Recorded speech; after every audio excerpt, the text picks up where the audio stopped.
Hello, everyone. Welcome back to another episode of Believe in Bears. My name is Joey Christopoulos with my co-host Corey Wooten. We got a very special guest today, but hang out for 40 seconds because we got to talk about our presented sponsor. It is BetOnline.ag. And look, I got to have an issue with this copy right here. It says football might be over for this season. Football is never over. But keep in mind, basketball is in full steam, and the pro and college hoops. It's about heading into the postseason, so you got to head over to BetOnline for the latest odds, totals, player performance props, because BetOnline is the #1 spot for all your sports betting needs. So what are you waiting for? Head over to the website, use your mobile device to sign up today. Receive a 50% welcome bonus on your first deposit only when you use promo code BLEAV, BLEAV, to get started. It's not just basketball. BetOnline is your source for hockey, boxing, UFC, and right down to your favorite Vegas casino games. BetOnline, your #1 online wagering destination. The fastest and easiest way to wager on all your favorite sports and play your favorite games is BetOnline, where the game starts. Ladies and gentlemen, thank you so much for coming into the pod and for checking us out on YouTube. Like, subscribe, comment, and question below. We got an awesome guest here today for Believe in Bears, but first let's bring in my co-host. He's got that glimmer in his eye, which means I think he's about to get on a plane and go on a golfing trip. It's former Bears defensive end and Fox 32 Chicago's very own Corey Wooten. What's up, Corey? What's up, my man? They call me Tiger Woods this weekend, not because I'm super good on the course, it's because I hit the ball in the woods, actually. So I'm going to enjoy the golfing trip. Hopefully I don't lose too many balls, but, there's nothing that a few drinks on the course won't make my swing that much better. It's going to be a beautiful weekend in Florida, and I'm jealous for you, my friend. Coming up next, though, he is our special guest. So honored and happy to have him on. He's the host of the Sick Podcast. You know him from all of his great work on NFL Network, from NFL Access, Fantasy Live, and for me personally, he doesn't know it, but he is my personal fantasy football guardian angel. It's Adam Rank. Hello, Adam. Oh my gosh, thank you so much. I appreciate the kind words. First of all, I always typically require being on before the read, so that I'm not super offended, but I feel like I'm a before the read kind of guest. Like, no disrespect to you and how you run your show, and I know you spent time putting down a rundown. I might have blown you off a week ago. All that being said, I still require being on before the read. And I got to ask, are you going down to the players? Corey, are you going to go to the No.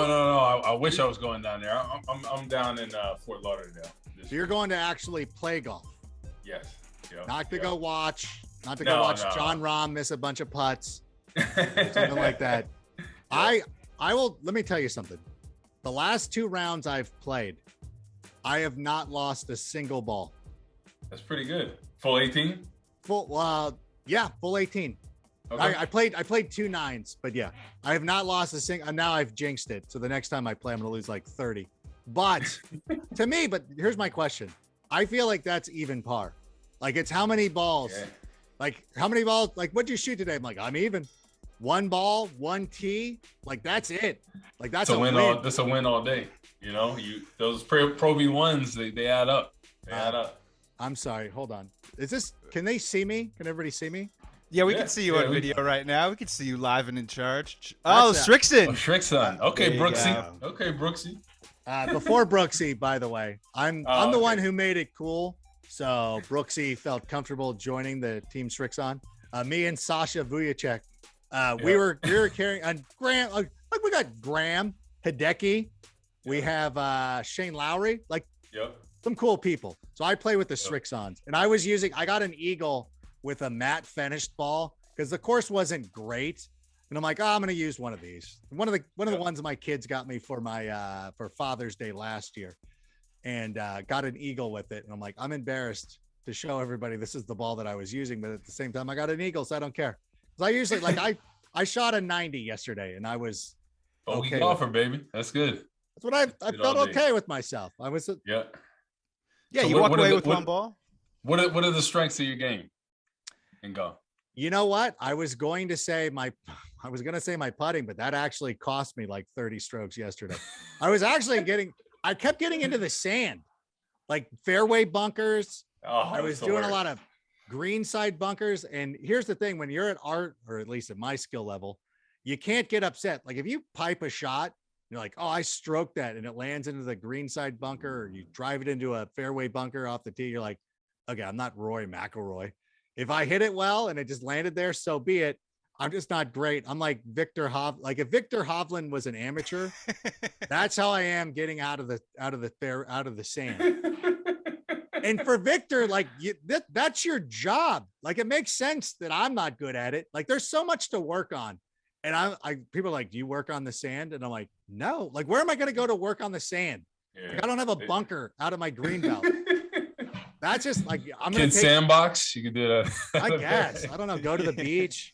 Go hit a bunch of balls like out of their kids. Yeah, out of there in the playground. I hate the sand. Real quick, one story. So the last golf trip I was on, I'm +2 through 8 holes, right? Which is great. I'm feeling great. Really good. I smoke a drive into the bunker, greenside bunker, and I'm like, oh, great. I'm gonna get up and down.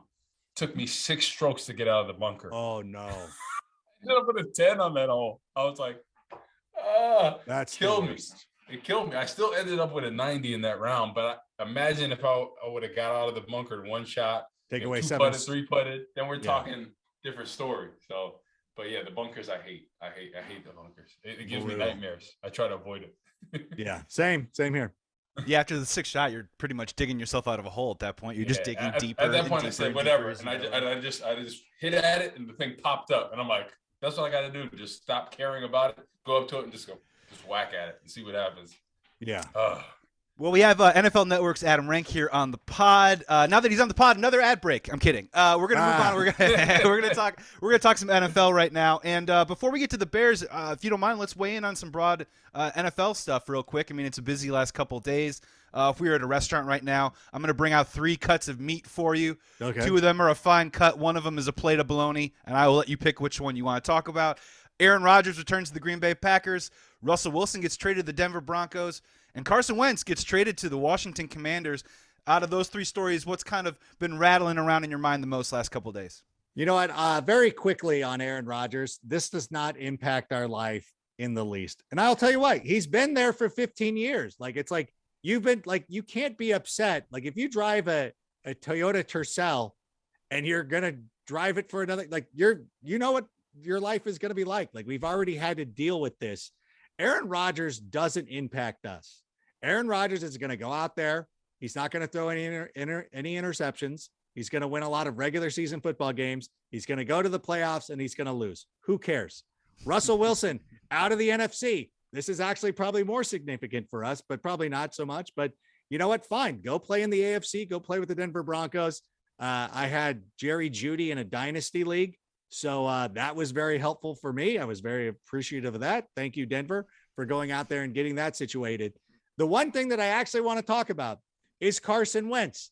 And here is why, because it was 1 year ago that we were in talks, and I feel bad talking to a former player, and I'm dropping the we. Listen, here's my thing. I got a Mike Singletary sweatshirt on that my dad owned. And here's the thing. We were in the mix for Carson Wentz last year.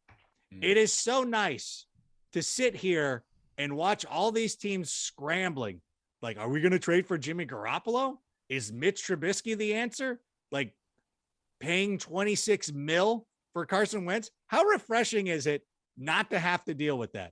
You know what I'm saying? It's like getting your Christmas shopping right after Thanksgiving. The presents are wrapped. They're there. We don't know. Listen, there's still some ambiguity. Maybe they don't. Maybe whoever is receiving those gifts might not like them. But currently, right now, our quarterback situation is handled. We don't have to worry about, like, is Marcus Mariota the guy? Anything like that. We're very comfortable, and it's a very nice position to be in because it feels like it has been forever since that has happened. Yeah, if I can interject a separate analogy, I was kind of thinking around this time last year, we signed Andy Dalton, and it's this thing of, like, if this was a kid's playground or whatever, it's everyone kind of pointing at us and making fun of us and shaking our heads. And this year we get to be in the circle and be like, yeah, what is Washington doing? Am I right? I mean, like, what are you doing? I mean, we would never do anything like that. So, I mean, I agree with you. It's completely refreshing. And also you look at the haul that Denver just packaged together to get Russell Wilson, not too dissimilar from some of the rumors that we heard last year with the Chicago Bears of multiple first-rounders, second-rounders, a defensive blue chipper, and some other piece, you know, David Putney or whatever you want to call it. So, and we're sitting here with Justin Fields. You know, Corey, I got to ask you, man, which one has been sticking through your mind the last couple of days out of these moves? Well, probably the Denver one. I mean, they gave up a lot to get Russell Wilson, and that means they have to win in the next 2 years, in my opinion, or else that trade was nonsense. Obviously Aaron Rodgers being back, that's a big deal. But I'm not as worried with this new staff in here. I'm defensive ball club. That's really what I'm focused on. And I think defensively, if we can get that discipline back, and Adam, me and Joey always talk about this, the past 2 years, the Bears defense has been very undisciplined, not being able to stop the run, something that we saw they were able to do under Vic Fangio and Lovie Smith when I played. So it was very uncharacteristic. So we can get back to the fundamentals and really limit some of these negative plays, the discipline, the unsportsmanlike plays. I think we can be in a lot of these games. And I think it's going to be built around the defense. And obviously Justin Fields needs to be able to do a lot, but you look at the running backs that we have in that situation, obviously get another playmaker there. But I feel good going against Green Bay this year with the new staff, just because I think defense is going to be the backbone of this team. And everyone was like, well, I would like the offensive-minded head coach. Oh, geez. Yeah, everyone always says that, but I'm like, I like this. It's not the sexy pick for head coach, but it's a sure thing, right? He's going to get back to the fundamentals, taking away the football. And that's when these Bears were rocking under Matt Nagy's first 2 years, really, were really getting things going. And it was built off the defense. So Trubisky didn't have to shine. And I think Justin Fields is way more talented than Trubisky. So I'm thinking, hey, I'm really excited about this year. And people say, well, I need this. And no, defense is where you build franchises. And that's how Chicago has always been. And it dates back to the 85 Bears. So I really like the direction this team is going. But I think that one of the things I'm a little bit more of the let's focus on building up Justin Fields. But I think with the system that's in place, when you look at the history of Matt Eberflus, he has not had pass rushers like Khalil Mack or Bobby Quinn, either one of them. And he's got two of them. And I really do believe 2 years ago, and this was from the next gen stats that our own Nick Shook put out there, Robert Quinn's first year in Chicago was actually very good as far as getting pressure on the quarterback. He's been one of the best. This year, it translated into sacks. And I think too many people get wrapped up, obviously not you, Corey, but I mean, like a lot of people will look at it and be like, he's not sacking enough, but it's like he's pressuring the quarterback, which is significant. Khalil Mack battling through injuries. And now, and I don't want to question anybody's effort or anything like that, but I got to understand, and this goes for Allen Robinson too. Like, I'm not mad at anybody. I can understand how frustrating it must have been when like Matt Nagy was the coach last year. And I get it. It's kind of like when you're, like when somebody's like, when you're not feeling well, maybe you're a little hungover, something like that. And somebody's like, can you help me move? You're like, no, too hungover. Can't do it. Your feelings would change if they're like, do you want to go play 18 with me? You're like, no, I can do that. Like, that's fine. And I think we'll see we'll see a lot of a renewed,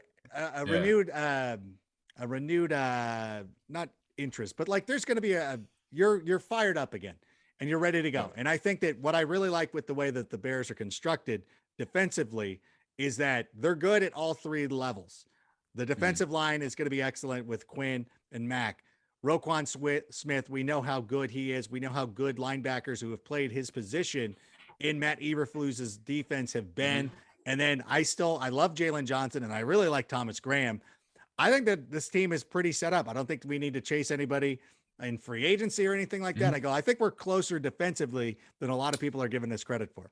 And Adam, defensively, so me and Joey have talked about this, bringing Akeem Hicks back on a 1 to 2 year deal. I think that would be the sweet spot with a very front heavy on that first year, because there's such a difference when he's in there. Just he is the engine of that defense. People really feed off him, and inside he creates pressure. And in my opinion, I think him and Cam Hayward are two of the more underrated players in the league, because you look at Aaron Donald, and JJ Watt when he was, up here, their sack numbers were up there. But I think those two are those lunch pail, old school type of guys that really set the engine off on defense. And I think we need to bring them back, because people say, well, he's been injured and this, that, and the other, but it hasn't been any serious injuries. It's been little nagging things. And you look at the difference in the run game when he's in there, sack production. Like, he is such a force in there, and I think they need to bring him back in at least, a 2 year deal, in my opinion. 100%. I think that everybody that you sign free agent wise is going to be a risk. And I think that Hicks has been somebody who's proven himself, and I love everything about him. And I would definitely pay. He's one of those guys that I'm like, yeah, whatever it takes. Just get the deal done.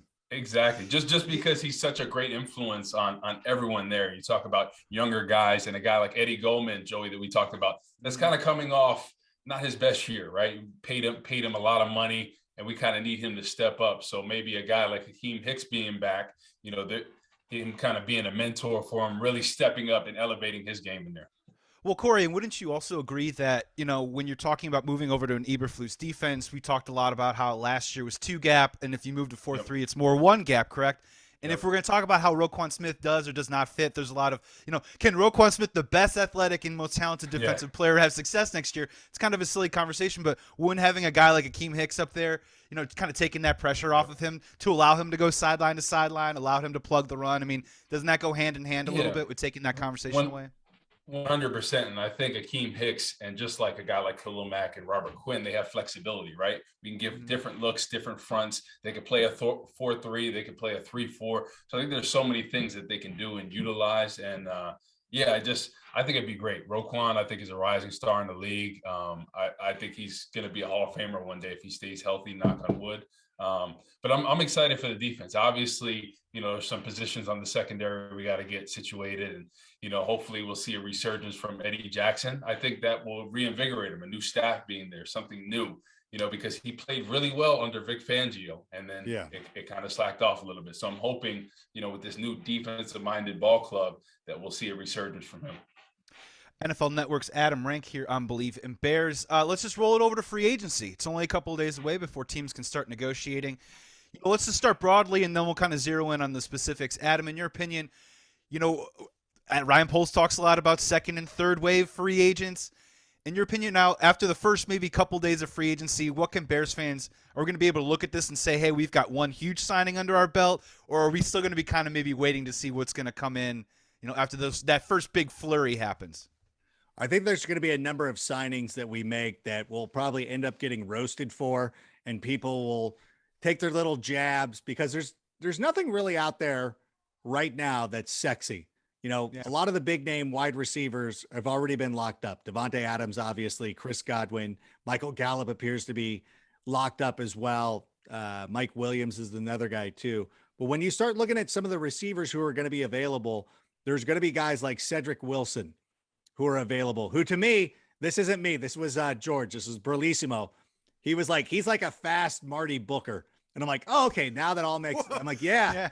I go, that speaking makes speaking of my Bear's heart right there. You know what? I'm like, oh, I never thought of that. And I'm like, oh my God. Yeah. He said that on my podcast. And I'm like, oh my God, that is perfect. But guys like Auden Tate, who again, it's not going to jump off the page and people are going to be like, who is this player? But he's great physically. He's kind of a Kirkland version of Mike Williams. He's going to be a better value. I think we'll start seeing Zay Jones was another player. Like guys like this will start filling out the wide receiver room. And it's not going to be, hey, like I'm going to go buy his jersey today.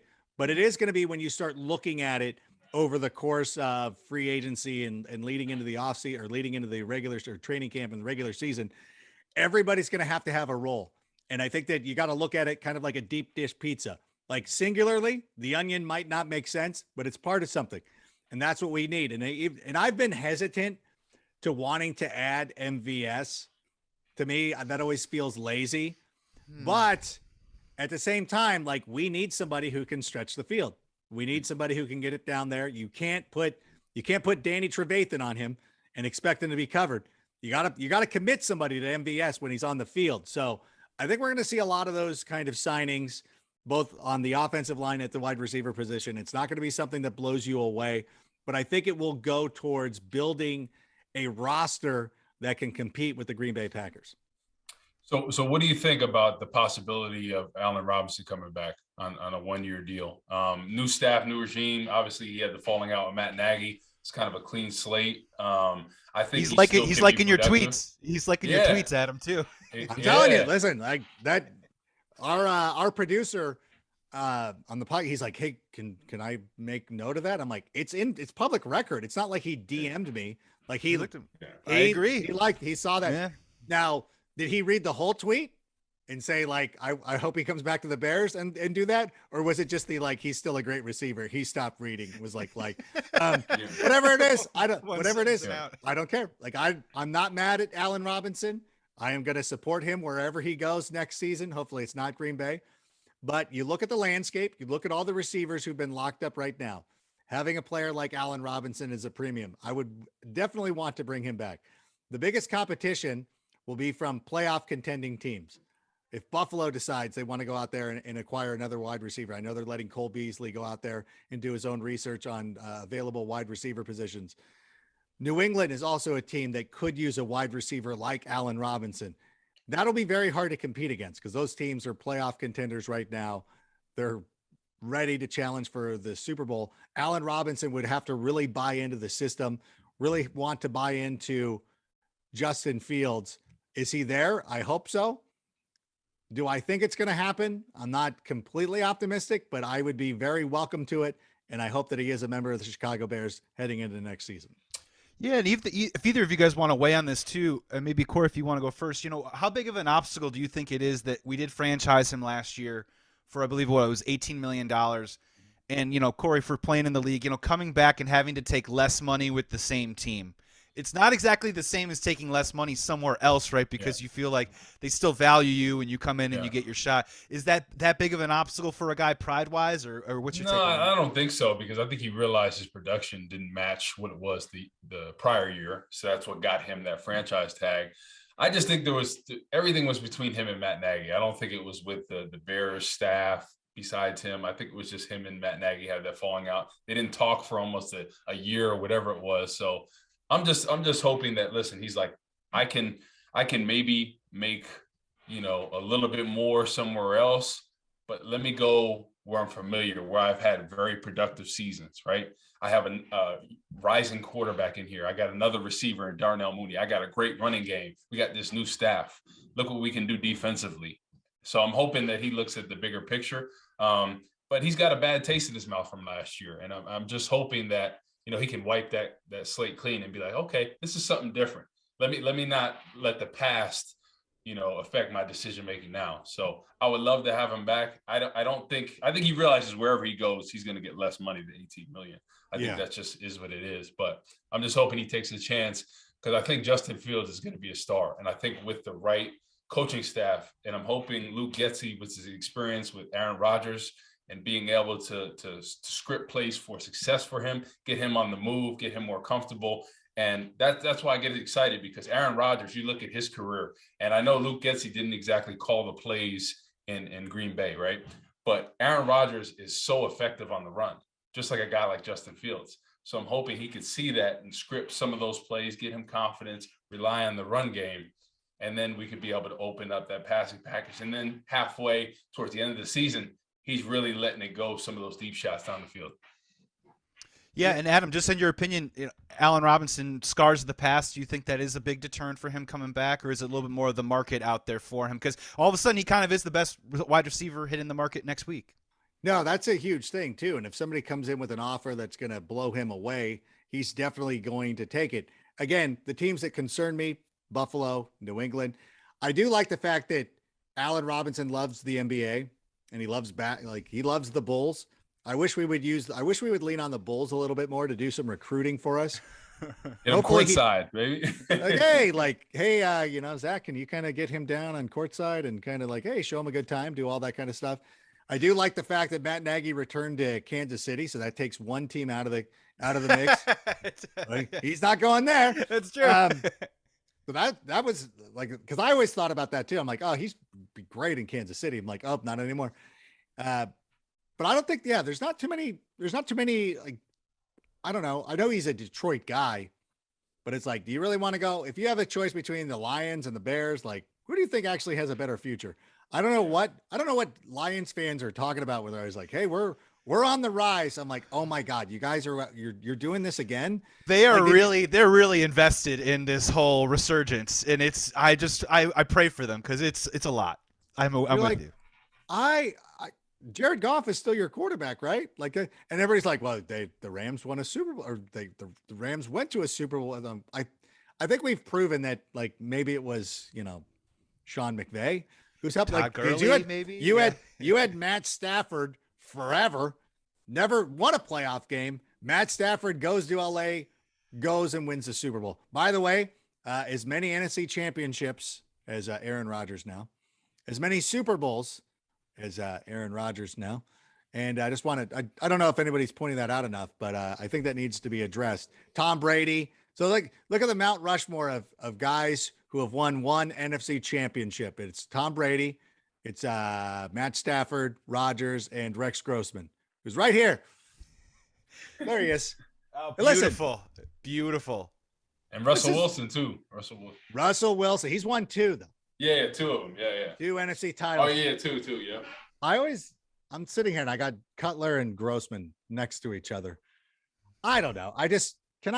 No disrespect to any of that. And I love Jay. Rex, not so much. Listen, Rex, there's some things we can never be friends. I'm sorry. I'm sure you're a nice guy. Who was it that I was talking to? It was like one of his best friends. And I'm like, oh my God, tell Rex it's nothing personal. It's a joke. Like, I'm sure he's a delightful person. I got his bobblehead.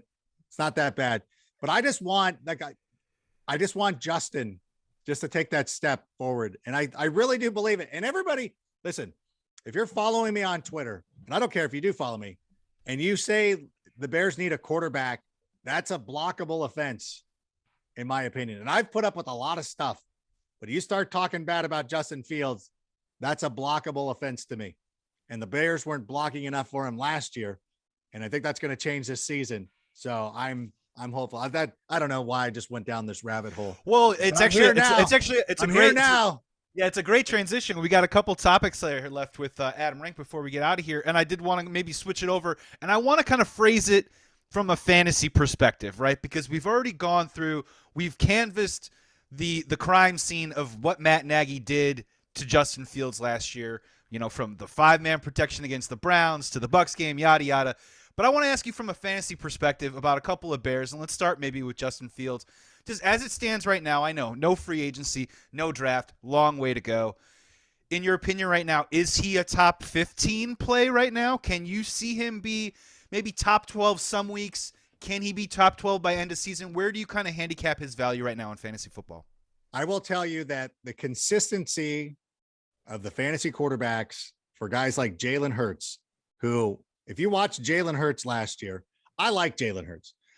He was a top fantasy quarterback because it doesn't take a lot of rushing to make you a good fantasy quarterback. It takes about 30 yards. That's 3 extra points every week.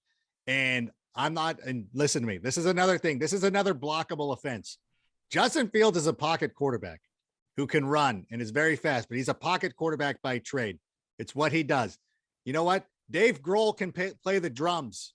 Okay. But he's still a front man and a lead singer. Okay. Don't get fooled. I know that he played the drums for Nirvana. Sorry, Corey. They were a band that was very popular. Yeah. I know that. Kurt Cobain. I don't know. You're old enough. You played for Love You. So you're okay. That the years make it. You look young though. I literally have to stop a lot of times. I was talking to one of my coworkers and I do this repeatedly where I'm like, okay, I'm trying to talk about bands. And I go, there's 2 bands. I go, you might not have heard of them, like Nirvana and Pearl Jam. And that sometimes the disgust in their face, like they've never heard it, like, stop it. Like, I know who these are. There is actually an intern that we had this season for the first time was like, who is Nirvana? And I'm like, no, seriously. He's like, no, who were, I'm like, Nirvana.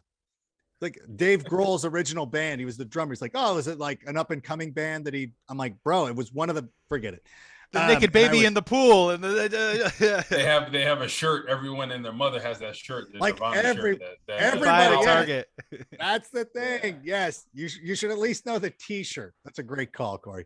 So I do think that fantasy wise, he can be productive because he will get opportunities to run. Because anytime that these foolish defensive coordinators that you throw a little man out there, he's probably going to break contain and make you pay because he can make plays with his legs. And I think that he is a player that is worth investing in because when you're starting to look what you were talking about, like pick like QB, the QB 15, even the QB 12, you get a lot of like Matt Ryan type players who are like, okay, Matt Ryan had a lot of disappointing games last season, even in plus matchups, even with the defense that was giving up a ton of yards. You're like, well, at least the Falcons are going to have to throw and Matt Ryan knows how to throw the football. That was not working out. So that notwithstanding, that level, that's where you want to take players like Justin Fields, because they do have the ability to break out, not only as a runner, but throwing the football. Like, imagine if the Bears actually ran some slants this year, or, you know what, this didn't run curls every play. Let's just put it that way. And to me, it reminds me of a story, and I love bringing this up. And he was also on the Pat McAfee show recently, but Matt Money Smith, we were doing a fantasy live draft. 12 of us. Yes.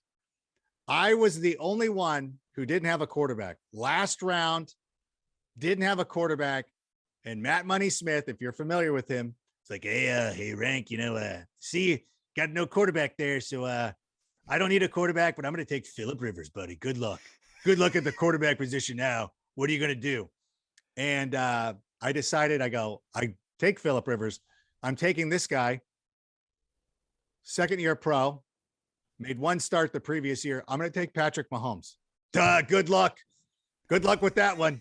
Yeah, he's like going through the whole thing like Texas Tech quarterbacks. Yeah, good. Like pushes back from his seat. Like, oh, good. You know what? Yeah, good. Take him. You know what? They actually play, and he's the Chargers play-by-play guy.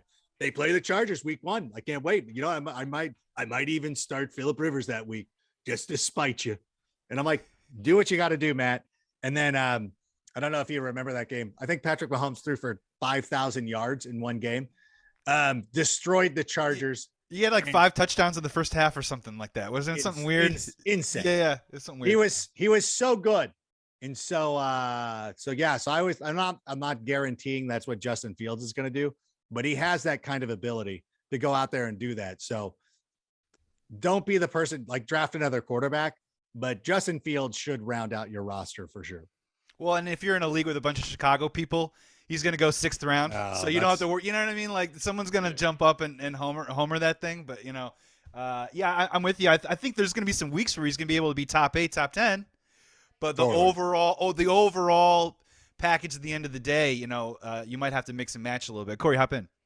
Yeah, so I was going to say a guy that I am really intrigued by this upcoming season for fantasy is Cole Kmet, right? I look at how he came on from halfway point in the season towards the end of the season, was really reliable. He was catching the football. I'm looking for the transition this year in the red zone, because I think that's where the Bears struggled. You look at every great team, what do they have in the red zone? A great tight end target. Jimmy Graham, even, getting up there in age, he was still a productive target in the limited reps he had. So I'm hoping Cole Kmet can take that next step this year and kind of be that X factor in the red zone, because everybody needs that big body tight end that can get open in those situations. So I'm looking for him to step up. What do you think? I love it. And, when you saw the Pittsburgh game always stands out to me when they just needed to run plays. He's running down the seam. Justin's hitting him perfectly. That's the kind of stuff we want to see out of him. Now, I know a lot of the naysayers, when you draft Cole Kmet, this is what's going to happen. If people are savvy enough, they'll be like, oh, like Jesper Horsted, Jesse James had more touchdowns. They were way better with him last year than Cole Kmet, blah, blah, blah. And I will sit there and face palm myself. And I go, you want to know why those two guys were so much better with Justin Fields than Cole Kmet? Is that Justin Fields got no work with the number ones. And he was playing catch with those guys all the time. And Darnell Mooney, who would stay after practice. Yeah. So he developed, like, you see that with backup quarterbacks. Like when these guys, like when a backup tight end does well with a backup quarterback, you're like, this is who he's throwing to in practice. That's why he trusts him. Like that, the touchdown pass that Jesper had against the Raiders, like that was a complete trust play because Justin had played with him enough. Imagine what that's going to be like with a full off season of working with these players. And I'm not sure that Cole Kmet's ever going to be baby Kittle that we want him to be, but I think that he can be better than Bob Tunyon was a couple of years ago. That's the guy that we should be looking at, because Bob Tunyon had 12 touchdowns and a Luke Getsy offense a couple of years ago. I think that, I'm not saying that Cole Kmet could have double-digit touchdowns, but I think he could have similar type production. I think a good comparison that he could strive to be, in my opinion, I think is Kyle Rudolph in his prime. I think that'd be great. Somebody that has, 700 to 800 yards receiving, a lot of touchdown targets, great blocker in the red zone, kind of the X factor. So that's that what I would like him to aspire to be. I think that would be a good thing for him to be, you know, kind of like that Kyle Rudolph in his prime. Well, yeah, you got the 60 receptions, 600 yards last year, just 0 on the touchdowns. Exactly. And yeah, Adam, to your point, that's kind of how Rodney Adams kind of stuck around with the team, right, and was able to dress sometime last year because of all of his work with Justin Fields. Final topic real quick, gentlemen, to get you out of here. I don't know what it is. Maybe it's the MLB lockout. Maybe it's the no football just before free agency, but I've been doing a lot of weird homework on a bunch of different stuff. So I want to present this topic to you, and I want to see what you guys think. It's called the greatest Chicago Bears offseason of all time. I'm going to give you guys some options. There's a disclaimer here. There is a silver bullet in this one that I'm going to save to the very end, which might topple all the other ones, but let's just see if we can debate it out and see who comes out on top. So here are my selections for the greatest Chicago Bears offseason of all time.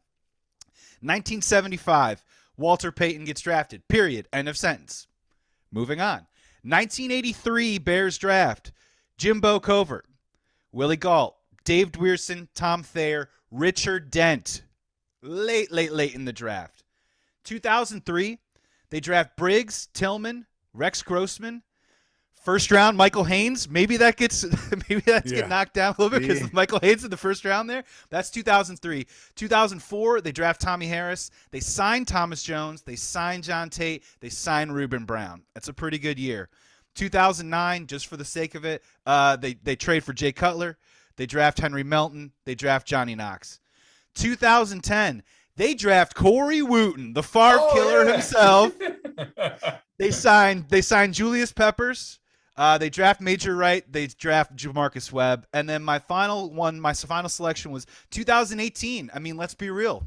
They trade for Khalil Mack. They sign Allen Robinson. They draft Roquan Smith. They sign Taylor Gabriel. They sign Trey Burton. They also draft James Daniels. And then the final one is 1965, Buckus and Gale Sayers. Same draft. So there's that to deal with. Adam, I'll let you go first. Out of all those, if maybe, I don't know, Buckus and Sayers is too obvious, which one would you say is the greatest Bears offseason of all time? You know, I will say this about Julius Peppers. I know Chris Conte gets a lot of heat, rightfully so. But Julius Peppers, you let John Kuhn chip you. If you would have gotten to if you would have gotten to Rodgers on that play, all you need to do is disrupt that play. Wait, real quick, Corey, tell him what happened on the other side of that line, Corey. He was out there for that play. Yeah, so I was the sub, I was the rotating end, and Julius Peppers came out. He put his hand on his helmet. I missed it, and he's next to me on the sideline. So we only have Israel Donajay out there, and I'm supposed to be the other end. So Rob Marinelli and Lovey take a timeout. No, he's talking about Conti. The Rodgers Randall Cobb play. Oh, I don't know why I was thinking about the Favre, man. I'm in left field right now. No. I said Favre. I mistakenly said Favre. Yeah, okay. That's why I was thinking of that. Oh, when I got held like crazy on the Chris Conte play. Me and Julius Peppers got pulled down. I mean, TJ Lang, who was the right guard for the Packers, who I've known over the years. He pulled the crap out of me. They had it on Twitter when it happened. I mean, he had my jersey like this because Peppers went inside. I'm coming from the backside, and literally they pulled my jersey like this and held on to me. Didn't call any holding. It never happens. And then he scrambles out to that left side, buys time, completes it to Randall Cobb, and we go home and don't make the playoffs in my last year for the Bears. And that was just the dagger right there. That was the dagger. That was and that was the problem too, is like, because Conte is playing up, right? So like you should be at the stick. Like you don't want to give up the first down. And because otherwise, I don't know, but you were being held. That's the one. Yeah. But that real quick, our defense that year, you saw the drop off from 2012, 2013. We had basically the same defense with the exception of Brian Urlacher. Just things weren't the same. In that game, there was a fumble on the field that we did not scoop and score. And it's something that would have never happened under Lovie Smith and Rob Marinelli. Stuff crept in. People got lazy. We didn't have the same routine. So that ball that was on the ground that was live that we never got, that would have never happened. And we could be talking about a different ball game, and that play would have been irrelevant in there. And we would have won the game. But it was just so many things.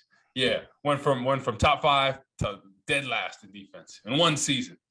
I wonder, though, how do you feel with Matt Eberflus, and he comes in, and a lot of like what he's talking about, like really reminds me of Lovie Smith. And I am of the mind that Lovie Smith should have never been dismissed.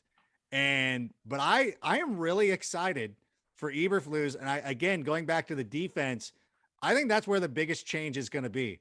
And I think Bojack and players like that, we're going to see a different attitude out of them. I was kind of alluding to it. I mean, that's got it. I think this, and I'm going to tell you, like, speaking from experience from just that season that I played in 2012, 2013, it's different having a different coordinator in there, right? Like when everyone had Lovey and Marinelli, and then the next year we had Mel Tucker, no disrespect to him, but I think this guys didn't buy in the same way. It's like, oh, we're trying to run their defense. And when you try to run stuff, it's just like when, after Vic Fangio left, they were trying to run the same defense and it progressively dropped off. So nothing's ever the same, and you're never going to be as motivated for somebody trying to run somebody else's system. So I'm excited about, just like you said, I think we're going to have some motivated players. I think Eddie Jackson has a bounce back Pro Bowl season. I think he's an all-pro this year.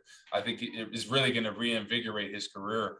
And sometimes you need that. Sometimes people get complacent with stuff. Sometimes there's lack of motivation. Everyone's, whoa, you're a pro player, you're getting paid, this, that, and the other. But not all coaches are created equal, right? Yeah. There's some people that are self-starters. It doesn't matter who they play for. They'll play at this high level. There's some people that kind of need that extra motivation. And I think Eberflus and his staff pride themselves on getting the best out of players. Rod Marinelli had his endorsement, said, oh, yeah, he's one of the bright young coaches. I love what he's doing. Attention to detail. That's what we need. That's when the Bears defense, from Lovey's tenure, got them to the Super Bowl, got us to the NFC Championship my rookie year. We were one of the best in the league in 2012. So I think that's how you build a Bears team. And I think that's how you build a lot of teams in this league that are successful, built on defense, built on discipline, and being the anchor of the team. Yeah. And I know, again, you look at what the Rams were able to do. When you have Aaron Donald, again, all three levels, Aaron Donald, Von Miller, Jalen Ramsey, that's what the Bears can kind of emulate going forward. We don't have to sign every JC Jackson and Tyrann Mathieu, nothing like that in the past, but we can do, as long as the effort is there. And I think that's what we're going to have with Eberflus. And I think that it's going to be a huge deal for us. And you talk about the change in coordinators. Vince Tobin took over for Buddy Ryan when he left to be the defensive coordinator for the Philadelphia Eagles in 1986. And so this leads me to what is the best offseason of the Bears. And I have to look at that 83 with Tom Thayer, Richard Dent, all those players who came in, like Jimbo Covert. Man. Like, what a great draft class that was. And I hope that last year, being able to get Justin Fields, being able to get Tevin Jenkins, and if Thomas Graham develops into being a top cornerback, I hope that that's one of these off seasons that we can look at and be like, that's what changed it. Obviously we signed Andy Dalton. That'll be a joke and it won't matter. But I think that the off season that we're trying to emulate is that 83 off season. Yeah. And so for me, that would probably be the greatest one of all time. Dick Butkus, Gale Sayers, notwithstanding, but that was a different NFL and you guys didn't win. But, I got to go with the one that won the Super Bowl. Yep. Yeah.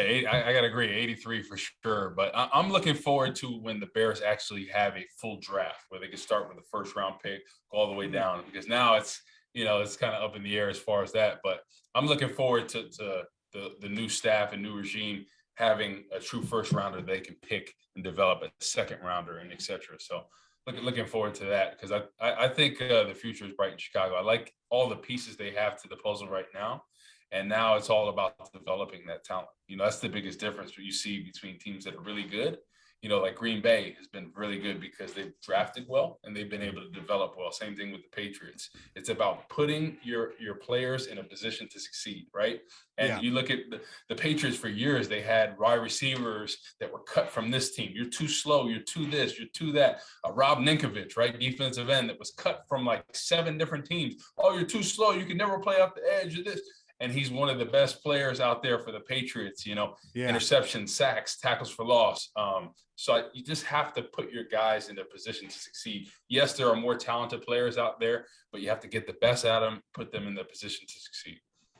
Yeah, and you've got Larry Borum on that draft too as well that hopefully pans out and can become a long-term option. And Adam, man, what a great point, because what if that draft hits, right? And 4 or 5 years from now, the Bears, let's just go shorter, 2 or 3 years from now, the Bears are back in contention again. Ryan Pace's name will still continuously be connected to this iteration in this era of the Bears, almost the way that Dave Talon was still connected to that Blackhawks regime, because at the end of the day, he still drafted Taves and Kane, and maybe that's a weird feather in his cap that he gets to enjoy. I wanted to go 2010 because, man, bringing in Corey Wooten and Julius Peppers, that 1-2 combo, that's a lot. It's a lot to take on. 2004, I thought was a pretty solid 1-2 as well. You get two monsters. Because we signed Thomas Jones. Yes, but drafted Cedric Benson for no reason instead of Aaron Rodgers. I mean, yeah. Well, Aaron Rodgers was 05, right? 05, wasn't he? With Brady Quinn and all them, he was 05 draft. Yeah. Wait. I think that's yeah. No, because Aaron Rodgers was 05 with Alex Smith and all that. Oh, yeah. All right, fair enough. But we had Thomas Jones, but I just wanted to say we didn't need to draft Cedric Benson. Yeah. And I know that still don't. I know that. So 2004, we would have drafted Kyle Orton then, right? Yes. Yep. It was the second year guy. And if Kyle Orton had started that Super, I don't know. I'm a different story. I'm a big Kyle Orton guy. I'll never forget. Just it's super random, but I'll never forget what happened. When Tillman picked off Peyton in that game. Oh my! And we had the ball at midfield. That was the moment right there where Rex Grossman, that's the sliding doors moment, right? If we get points on the board in that moment and get something together there, you never really know it's going to happen the exact same way. Jay Cutler throws that go-ahead touchdown at the beginning of the fourth quarter of the Conti game.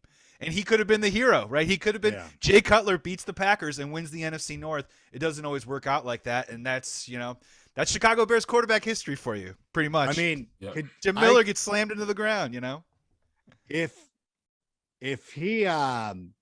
Rex Grossman has one of those signature, like the Dilfer to Brandon Stokely in the Super Bowl type of thing, when they burned Jason Sehorn and that game was over, honestly, if you put, no disrespect to Peyton Manning, but if you put a 14, 13-point lead on the Colts, like they're not coming back. Like they're just, I know they rallied to beat the Patriots in that AFC championship game, but Alex Brown and he disagreed with me, but I'm like, I was literally thrilled.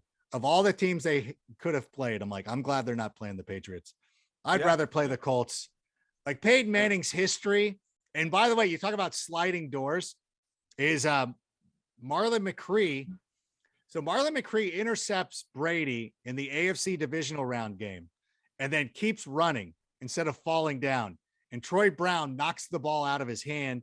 Patriots recover, score. Nate Kading misses a field goal that sends it in. Like Nate Kading missed the field goal. The Chargers lose that game. Now, if the Chargers end up beating the Patriots, they play host to the Colts in that playoff, and the Chargers, win that game. They beat the Colts every year in the playoffs. There is no way, because Marty Schottenheimer would finally have that off his back. Like, you won a big game, you beat Bill Belichick, you're moving on. I just wonder what a Bears-Chargers Super Bowl would have looked like. Yeah. Yep.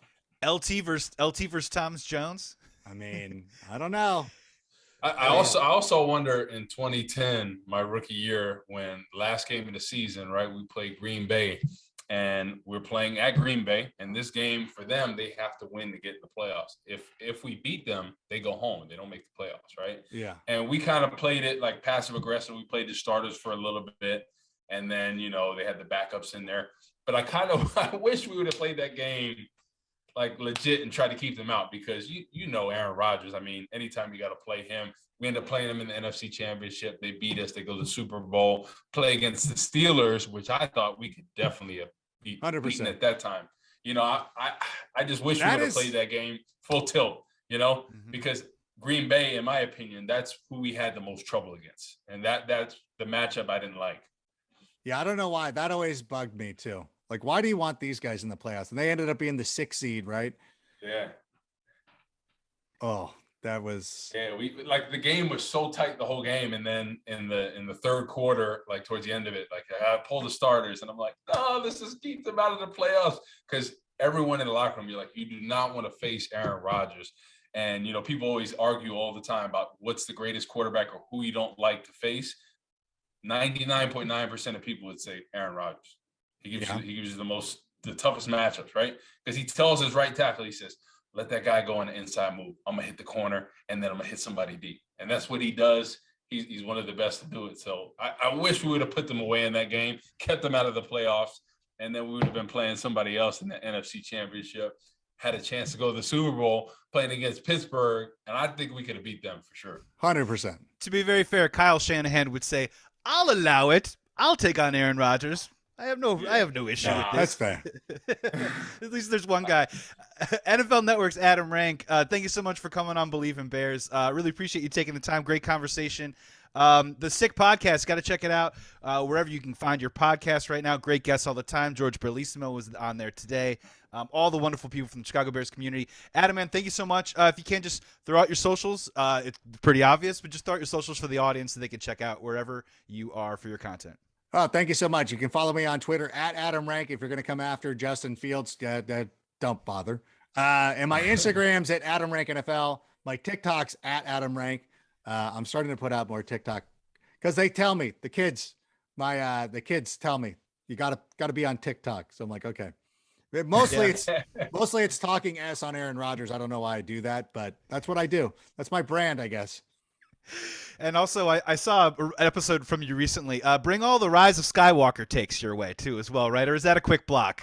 That is, it's not a quick block. I'll entertain it. But that is one of the things, like, when Aaron Rodgers was going through everything this season, and, he's going on the McAfee show and doing everything, I go, the most offensive thing that he does is that he wears that Rise of Skywalker hoodie. I know. Like, that is atrocious. That is a weird nerd. That's a weird nerd flex, right? Who's doing that one? Rise of Skywalker? Like, I will have arguments with people, and I know my co-host on NFL Fantasy Live, Patrick Claybon, hates The Last Jedi, which I think is fantastic. And we always have these battles about it. And we both agree that Rise of Skywalker was garbage. But worse than Attack of the Clones? Two, that's a can of worms. I know. Two is difficult. You know what? I've actually liked the prequels more and more. I think one of the things that people talk about is they go, well, when you look at the prequels and they got all these cool spaceships, but then the spaceships are worse when you get to Star Wars, Empire, and Return of the Jedi. I'm like, do you not drive the freeways? Like, if you see like a cool 60s pimped out ride, like how cool that car looked next to a Prius. Like that is the way, that's the way like that society also works. Killer ships, and then it's like, then we have these dumb droid things. Like that's what they did. They went in reverse and they got worse. So I don't know. The prequels, 2 was bad. The funny one thing is fine. There's great moments in 1 and Sith, right? In Phantom and Sith, there's great moments. In Attack of the Clones, I went and saw it in a movie theater, and people laughed at Natalie Portman and Hayden Christensen. Laughed in the theater, and it sucked and deflated all the majesty and all the spectacle out of it. I can never get over that. Right. That's a tough one to overcome. Corey, you got to get on a plane, my man. Take us home on another great pod for Believe in Bears, man. Take us home. Adam Rank on the pod here. Great episode, man. And have a great trip. Yeah, appreciate you coming on, Adam. Hopefully I'll have some better sand play at this trip. Excited for free agency to come. We get some swings in this weekend, but looking forward to it. I'm just looking forward to the Bears building around Justin Fields, really getting a left tackle, hopefully, and another wide receiver weapon. Feel good about the defense if we get Akeem Hicks back, and then maybe another member of the secondary. But I'm excited about the staff, excited for the future of the Bears. Another great pod, and looking forward, like I said, to next week. Looking forward to this weekend. Going to enjoy the sun. Couple swings out there, a couple White Claws, Paul McGraw out there. You know what I mean? So, and a little bit of that swing juice, baby. Finish the round with one ball. Finish the round with one ball if you possibly can. Yeah, that's a win. That's a total win. Try the score. Try the Strixons. There's something special about them. They find their way back into your bag. The Max Flies. No. Underrated, dude. Check it out. If you're gonna do that, at least go with the Q Star. The Q Star. Try a sleeve. I'll try a sleeve. All right. You know, Max Fly Tours, baby. Today's episode of Believe in Bears was presented by BetOnline.ag. Use promo code BLEAV, BLEAV, to get 50% off your first purchase. Also, NordVPN and Athletic Greens. Great deals going on with the Believe Network and those two sponsors. Make sure you check it out. Thank you so much for checking out this pod. We'll be back with more. Until then, be well, be safe. Please be good to each other. And remember, you just got to bear down. Thanks for checking out Believe in Bears.